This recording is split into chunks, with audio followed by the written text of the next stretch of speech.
नमस्कार, आदाब, सत श्री अकाल, जय भीम, जोहार। मेरा नाम है नवीन कुमार।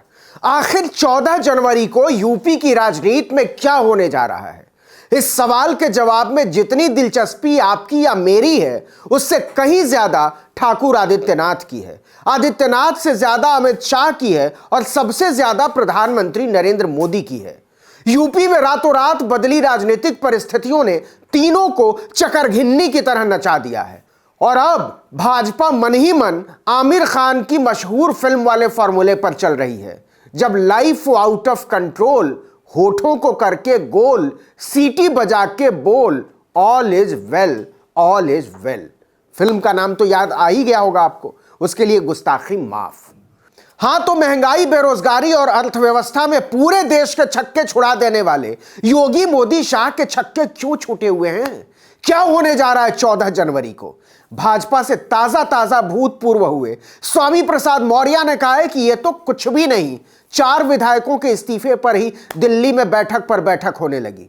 लेकिन 14 जनवरी को जो होगा उसे देखकर बीजेपी के केश विहीन नेताओं के माथे पर आसमान टूट पड़ेगा। इसका अंदाजा भी नहीं लगाया होगा बीजेपी ने। ओम प्रकाश राजभर ने भी कहा कि अभी तो यह झांकी है, अभी पूरा खेल बाकी है। 14 को जो होगा उसे देखकर बीजेपी सदमे में चली जाएगी और उसके समर्थकों को लगने लगेगा कि क्या से क्या हो गया। लेकिन सवाल है कि बेवफाई किसने की और ढिठाई किसने की? ठोको मारो पीटो की गुंडागर्दी को ही राजनीति समझने वाले योगी आदित्यनाथ को ओबीसी नेताओं और ओबीसी की जनता ने समझा दिया है कि आपकी ठकुरई के दिन गए। हमने ठकुर सुहाती गाना छोड़ दिया है। अब जरा बदली हुई सियासत को समझने की कोशिश कीजिए कि कैसे बीजेपी योगी आदित्यनाथ के मठ में अपनी राजनीति का हवन कर चुकी है। 2017 का चुनाव उसने उन ओबीसी नेताओं के दम पर जीता था जो किसी जमाने में समाजवादी पार्टी और बहुजन समाज पार्टी के साथ थे, कांशीराम और मुलायम सिंह के साथ थे, और बाद में या तो वो कहीं और चले गए या अपनी अलग पार्टी खड़ी कर ली। इसमें ओम प्रकाश राजभर थे, संजय निषाद थे, अनुप्रिया पटेल थी, स्वामी प्रसाद मौर्य थे, धर्म सिंह सैनी थे और भी कई नेता। स्वामी प्रसाद मौर्य को केशव प्रसाद मौर्य बहुत बड़े वायदे करके ले गए थे बीएसपी से। प्रचंड बहुमत आया तो केशव मौर्य का मुख्यमंत्री की कुर्सी पर दावा पहला था। बाद में मनोज सिन्हा की चर्चा चली, वो तो मंदिर में भगवान का शुक्रिया भी अदा कराए। लेकिन अचानक से योगी आदित्यनाथ ने सबका पत्ता काट दिया। केशव प्रसाद मौर्य ने इसे विश्वासघात की तरह लिया और कभी इस धोखे को भूल नहीं पाए। वो चुनाव के बाद नई उम्मीद से थे अभी कि अचानक स्वामी प्रसाद मौर्य ने धक्का दे दिया। अभी तक केशव प्रसाद मौर्य और स्वामी प्रसाद मौर्य के साथ होने से बीजेपी कम से कम कुशवाहा और मौर्य को लेकर बेफिक्र थी। लेकिन अब तो केशव प्रसाद मौर्य बीजेपी में पिछड़ों के अकेले बड़े चेहरे बचे हैं। स्वामी प्रसाद मौर्य की मौर्य कुशवाहा पर बहुत मजबूत पकड़ मानी जाती है। बसपा में भी इसी वजह से वो मजबूत स्तंभ थे। बसपा छोड़ी तो अपने कोर वोटर्स को भाजपा में ले गए। इस समाज के वोटों की ताकत इसी बात से समझी जा सकती है कि राज्य विधानसभा में कुशवाहा, मौर्य, शाक्य और सैनी जाति के 18 विधायक हैं। बाबू सिंह कुशवाहा पहले ही समाजवादी पार्टी में शामिल हो चुके हैं। फर्रुखाबाद, इटावा, औरैया, बदायूं, फिरोजाबाद, एटा, मिर्जापुर, प्रयागराज, मैनपुरी, हरदोई, कन्नौज, कानपुर देहात, जालौन, हमीरपुर, झांसी और ललितपुर, इन 17 जिलों में इन जातियों की पकड़ यादव के बाद सबसे ज्यादा मजबूत है। अगर इसमें राजभर और मुसलमानों को भी जोड़ दिया तो नतीजे बीजेपी के लिए हाहाकारी हो सकते हैं। अब जरा दूसरी ओबीसी जातियों की ताकत को भी समझ लीजिए ठीक से, जो बीजेपी के खिलाफ जा रहे हैं, और उनके खिलाफ हो जाने से बीजेपी का शामियाना उखड़ते देर नहीं लगेगी।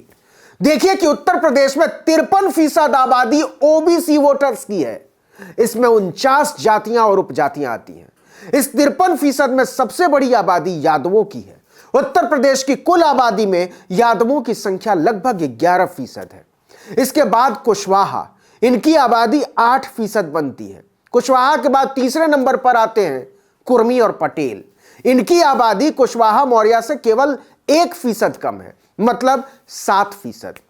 सोनेलाल पटेल ने पटेलों के दम पर ही अपना दल बना लिया था, जिसके नेता आज अनुप्रिया पटेल हैं। अनुप्रिया पटेल सोनेलाल पटेल की बेटी हैं, लेकिन सोनेलाल पटेल की पत्नी और अनुप्रिया पटेल की मां कृष्णा पटेल अखिलेश यादव के साथ हाथ मिला चुकी हैं। कुर्मी पटेल के बाद मौर्य शाक्य सैनी आते हैं। इनकी आबादी है 6%, लेकिन मौर्य के साथ मिलकर यह आबादी 14% बन जाती है और बीजेपी इन्हीं के छिटकने से डरी हुई है। इसके बाद पिछड़ों की 5वीं सबसे बड़ी जाति है लोध। पूरे उत्तर प्रदेश में 4% आबादी लोधों की है, जिनके सबसे बड़े नेता स्वर्गीय कल्याण सिंह हुआ करते थे, हिंदुत्व के झंडा बरदार। उमा भारती भी लोधों की बड़ी नेता थी। दोनों को बीजेपी ने दूध की मक्खी की तरह निकाल फेंका था। बाद में दोनों वापस लौटे। 3% आबादी है गडरिया और पाल की। 5वीं जाति मल्लाह निषाद है। निषाद में ही मल्लाह आते हैं, केवट आते हैं, बिंद आते हैं, कश्यप आते हैं, केवट हमने बताया ही। पूरे उत्तर प्रदेश में कुल आबादी 4%, लेकिन 12 जिलों में इनकी संख्या बहुत प्रभावी है। खासकर गंगा किनारे पड़ने वाले जिलों में इनकी संख्या 6 से 10% तक है। इस समुदाय पर संजय निषाद की पकड़ मानी जाती है। फिलहाल वो बीजेपी के साथ हैं, लेकिन कब तक हैं कहा नहीं जा सकता। कहीं 14 जनवरी को संजय निषाद भी तो भाजपा के मुंह पर दरवाजा बंद करने वाले नहीं है। छठी जाति राजभर समाज की है। वैसे तो पूरे यूपी में संख्या 2% के लगभग ही बनती है, लेकिन 6 जिलों में यह 14% के लगभग है। ओम प्रकाश राजभर इस समाज के सबसे बड़े नेता हैं। उनके बीजेपी छोड़ने के बाद पार्टी ने अनिल राजभर को खड़ा किया, लेकिन उनकी साख वैसी नहीं है। और इन सब में जोड़ लीजिए 20% मुसलमान इस बार पक्के तौर पर समाजवादी पार्टी को वोट करने जा रहे हैं। अखिलेश यादव ने राजभर, कुशवाहा और मौर्य के साथ मिलकर ऐसा खेल कर दिया है जिसने सारा पासा ही पलट दिया है। लेकिन 14 जनवरी को जो होने जा रहा है उसने बीजेपी के धुरंधरों की नींद उड़ा रखी है। राजभर लंबे समय से उसकी कब्र खोदने में जुटे हुए हैं। वो राजभर ही थे जिन्होंने स्वामी प्रसाद मौर्य को मोदी के खिलाफ बगावत के लिए तैयार किया, और महीनों से वो संजय निषाद को साथ आने का न्योता दे रहे हैं, उन्हें मना रहे हैं। अगर ऐसा हो गया तो समझ लीजिए कि भाजपा की विदाई को कोई रोक नहीं पाएगा, क्योंकि जिन जातियों को उकसाकर वो हिंदू मुसलमान का एजेंडा चलाती थी, उन्होंने उसकी चाल को अच्छी तरह से समझ लिया है। और यही मोदी शाह की उदासी का सबसे बड़ा कारण है, क्योंकि नफरत के जिस राजनीति के वो चैंपियन माने जाते हैं, उसके झांसे में आने से दलित पिछड़ों ने इनकार कर दिया है। इस वीडियो में इतना ही, लेकिन अगर आपने आर्टिकल 19 इंडिया को अब तक सब्सक्राइब नहीं किया है तो फौरन कर लीजिए, बेल आइकॉन दबाइए, घंटी जैसी आकृति, लाइक कीजिए और कमेंट करके बताइए हमारा वीडियो आपको कैसा लगा। नमस्कार।